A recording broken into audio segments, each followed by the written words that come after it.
Hello, everybody. I'm coming to you live from my son's bedroom because I've been kicked out of the living room where my office and my desk is. Mostly because my wife is using my laptop to proofread a newsletter, and my kids are watching a documentary. But it is time for my weekly live chat for our special group here to talk about basically do my 5 questions. So the idea is that every week I take 5 questions or more and I discuss them with the group. Now, I didn't actually get very many questions, so I'm probably going to have to ask if you have questions right now and you're on the live call. By all means, you can comment on those below and we'll kind of go into them. But before we do that, let me share a little bit of kind of a tip or an idea of what's going on. One, hey Angie, good to see you. So if you have questions, let me know if anything you want me to talk about. But I do want to talk about this week was really interesting because I was really busy. I actually had 2 presentations yesterday, and I had one today, and I have one tomorrow. And I'm doing a panel on resilience tomorrow, and today I did this big presentation for Intuit on social media ROI. And yeah, it was just an extremely busy week. And what's funny is the previous week I was having a bad week, and then this week has been really good because not only that, but I had a couple other good news things that just like blew my mind. And what's interesting to me is that the whole idea of the roller coaster of life that we all are going through, I find it to be a fascinating topic. One day can be on difficult days, you need resilience and you need gratitude. On happy days, you need gratitude and appreciation for the good things that are happening, and all through it, you got to stay focused and keep going forward to what you're trying to do and what you're trying to accomplish. And I think a lot of us, we lose focus, we lose track, we get. And then I had like a small negative thing happen. I think this morning, this was like, come on, and it was like this email that kind of bugged me. And but that happens. I mean, and what I've learned over the years, as well as more recently, is to kind of label things that are negative and let them go and focus on what's really important. And that's why I'm a big believer now in on work on your mindset and things like that. And what I found too is that resilience, gratitude are extremely interrelated. And I think I posted about that on LinkedIn, where the two are kind of go hand in hand. Where do I get my resilience? It comes from gratitude.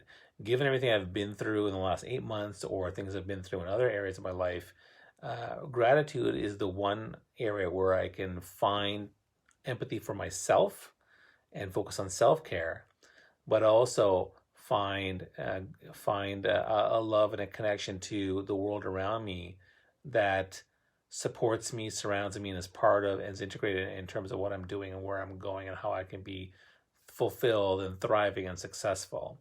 And so that's why gratitude is just an incredible piece if you know how to use it and how to focus it for whatever you need. Like so gratitude to build resiliency is one focus. Gratitude to fuel you to act on something is another. Gratitude to take an achievement that you have and take it to another level.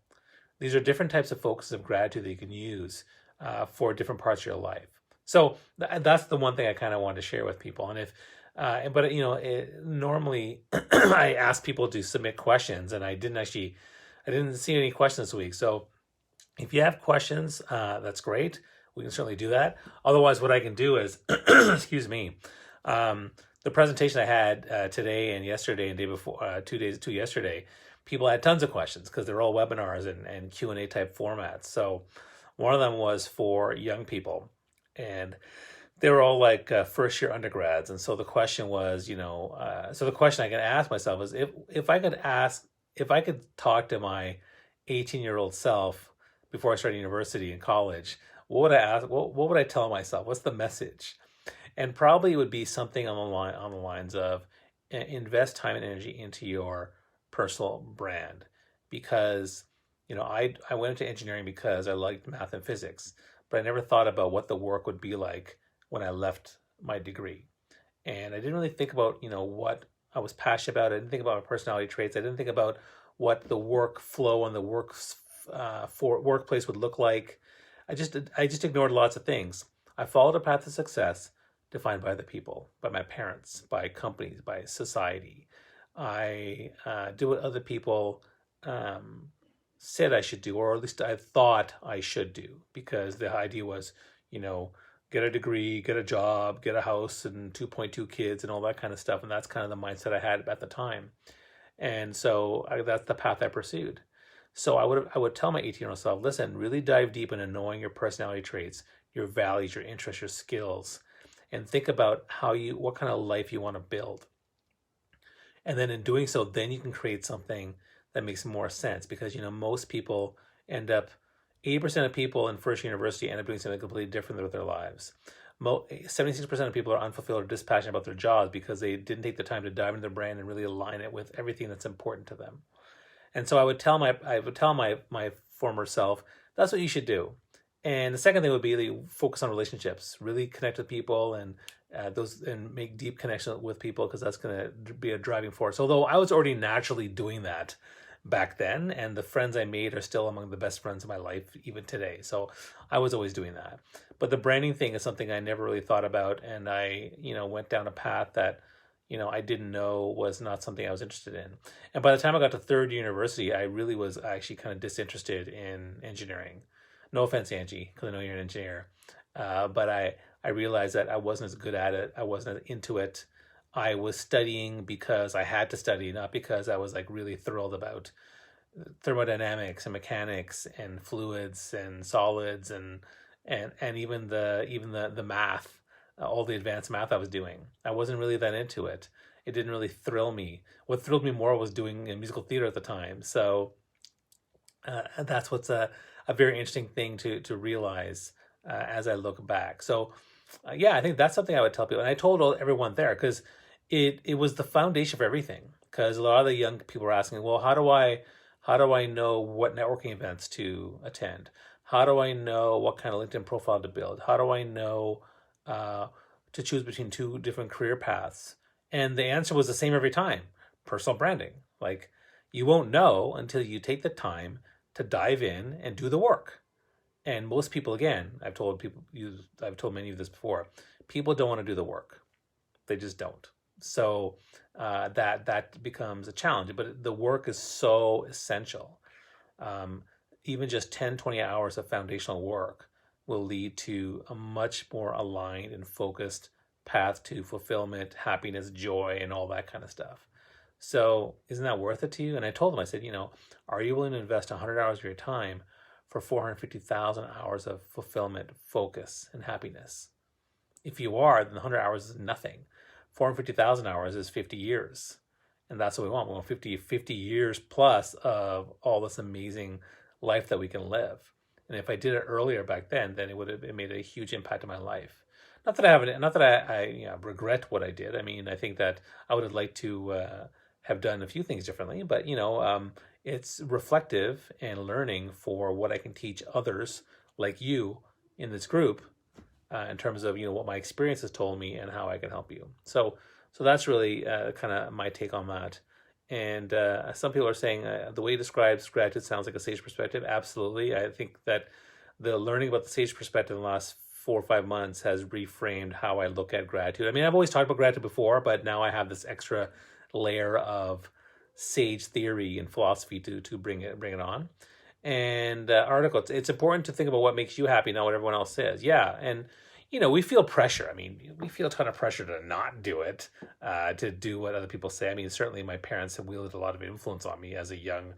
I mean, I went to university and college when I was 17, so I mean, I didn't know what I was doing, and my dad, certainly had influence on me in terms of what I did, and that's just kind of how I rolled. I just kind of rolled with it. So for me, that's kind of what I did. So that's a question that came from that one. I basically attended a first year undergrad class with one of my old MBA colleagues. So that's a question that came up.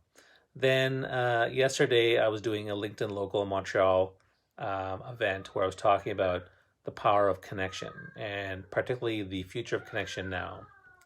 And one of the things I talked about actually is it's a new concept. I mean, COVID actually changed things for the most part, but the new concept is that we have three different things that are at play when it comes to our connection. So one is connection with the self. So and a lot of people struggle, even executives struggle with connection with the self. So connection with the self. So how do we connect with ourselves? We don't take the time to dive into our brands. We don't take the time to reflect, self-care, take time off, go into nature, spend time with our family, meditate, write in a journal. There's different things we can do about connection with the self that can be to be more mindful in moments. Like I was talking to my therapist years ago about being more mindful of when I eat, and don't watch TV when I eat, and don't read a book when I eat. Just be mindful of the food I'm eating. When I'm in the shower, to just be mindful of the water and the soap, and not be planning my emails in my head as I'm showering. And it was a very interesting way to do that. But mindfulness and self care and connection with the self is something that I think, particularly now with COVID, is going to be a huge opportunity for people that need help, and for us to help those people. So that's one. So one is connection with the self. The second piece is what I call connection with others. So we're all learning how to connect with others, whether it's at networking events, or whether it's online through LinkedIn, or even through calls like this, through calls, or even with building communities. Building a community like this one that's very exclusive and supportive. It takes work, but the connection with others, I think, is so important. We have to reach out to people for help. We have to reach out and build communities like this one. We have to get out there and get our message and talk about who we are and what we're all about. Even if I'm selling my programs, I have to talk to people about what I'm doing. I had a call before this, and I was telling someone about all the things that I'm doing and how I can help her and whatnot. And we're out there doing this all the time. So you have to learn to connect with others, and the way to do it is live personal calls like this one, but also leveraging the technology and tools and software that'll help us get out there and go to networking events and go to online events and create our own stuff and our own webinars and own events, like the one I'm doing tomorrow for the LinkedIn Local Toronto on resilience. So one is connection with the self. The second, so the future of connection is the topic. Future of connection now. Number one is connection with the self. Number two is connection with others. The third part is what we call the overwhelm of technology. So if you look at a home office, you may often see two screens, a laptop, a cell phone, a webcam, a microphone, another screen, a big screen TV in the same room, different devices. And according to a recent study, the average number of devices that people have, it shocked me, is 10.6. And that's a lot. And we're going back and forth, and we have all these different devices that we navigate in our lives. And then number two, then you think about like software. So for example, social media, Facebook, LinkedIn, Twitter, Instagram, TikTok, YouTube, all those different things. Communication vehicles, Facebook Messenger, LinkedIn Messenger, Slack, email, project management tools, Trello, Asana, Monday.com. There is a lot of, how many apps do you have on your phone? Like I haven't counted, but I would guess there's at least over 100 apps on our phone. And so this balance and integration of all the technology and software and tools in our life is something that I think overwhelms us. And we're struggling to find that balance in terms of how do we integrate these things the best way possible, because they are directly related to the connection and disconnection with the self, and they are directly related to the connection and disconnection with others. And so that's the third part, which is the integration balance of all, and that's how we're trying to figure out how's connection going to work. And I see here another great comment. Claire says, I followed along at one point in my career until I decided what was best for me, and my 18-year-old self was already a mom. I did everything in reverse, which worked well for me. Okay, yeah, for sure. And again, we have to work with our circumstances. And another really great philosophy I'll share with you is there was this idea of, we often, it's, I'm trying to remember how it works, but I think it's do, learn, live. So what happens is we often figure out what we want to do for a living. Then we learn how to do it. We go to university or college. And then let's say you graduate and you become an accountant. And so based on being an accountant in whatever city, you have to make a certain amount of money. And then based on that money and the lifestyle, you then decide the kind of life you want to live. And so we do it wrong, though. We figure out what we want to do, then we learn how to do it, and then we live a life based on what we learned and decide what we want to do. What we should do instead is figure out what kind of life we want to live, right? And then learn how to build that life and then do it. So instead of do, learn, live, you want to live, learn, and do. Does that make sense? And it's a very powerful framework for changing how you navigate your life and how you navigate building your business and building whatever it is your initiatives you're trying to do. So I kind of love that philosophy. I think it works really, really well. Where was I going with this? I mentioned before that I was talking to LinkedIn Local in Montreal, and I talked about the importance of, the three different pieces of connection. And then the fourth piece, of course, is COVID. So dealing with the pandemic and dealing with virtual lives, working from home, that's the fourth parameter now that's kind of caused connection, disconnection. I mean, and again, if you look at gratitude, the real good connection is here I am in my son's room having an intimate conversation with people that are all over the place, right? That's that's enhanced because of COVID. So I'm grateful for that connection. I've invited people in my home. I've been to their homes, and that's kind of cool. And then so for me that's kind of neat. And then but then there's also the disconnect, and people are feeling disconnected. So we're trying to find ways to make it work, right? So so COVID adds a whole new element in terms of navigating the future of connection now.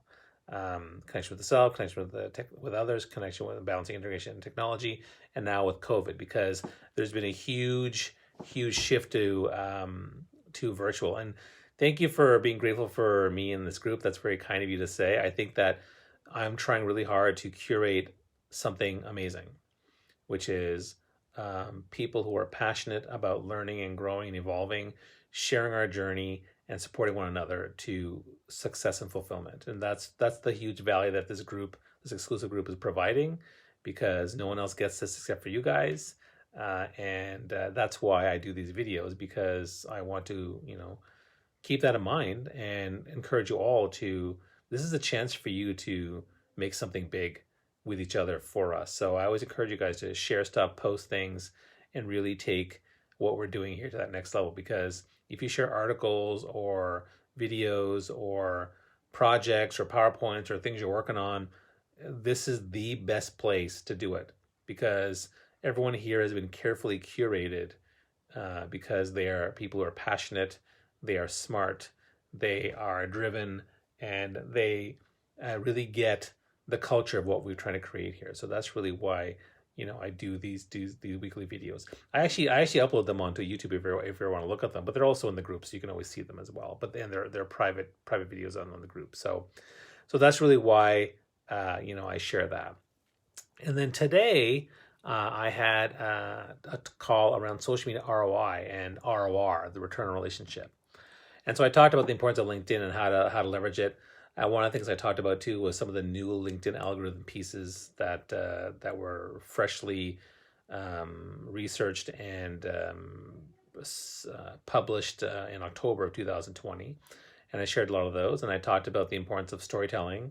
I talked about the importance of personal branding and building a thought leadership for yourself, and why those things matter. Because again, similar to what I'm doing here, like everything I talk about is about communication, technology, and leadership. These are things that are going to set your journey to that higher level. If you invest in your communication, which includes speaking, writing, storytelling, mindset building, things like that. If you work on navigating the technology in terms of automation, software, tools, and social media and digital, and then you work on leadership, which is like personal development, self-esteem, confidence, that's where you're going to make a difference and impact for yourselves and for your lives and for each other if we are willing to share that stuff. So that's really I think that's most of what I wanted to share today. If anyone has any specific questions or things they want me to talk about, I can, and I can go a few more minutes. But if not, I'm going to sign off and wish you all well. I'm always happy to take calls or take questions in this group. Again, this is where the group is where you can share your questions and share your videos and share your struggles, because I know that everyone is struggling in different ways.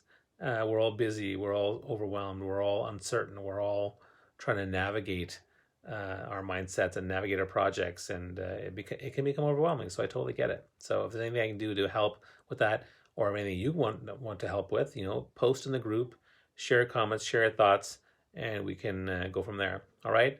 I wish you guys all the best. Thank you so much, and have yourself a great week. So long.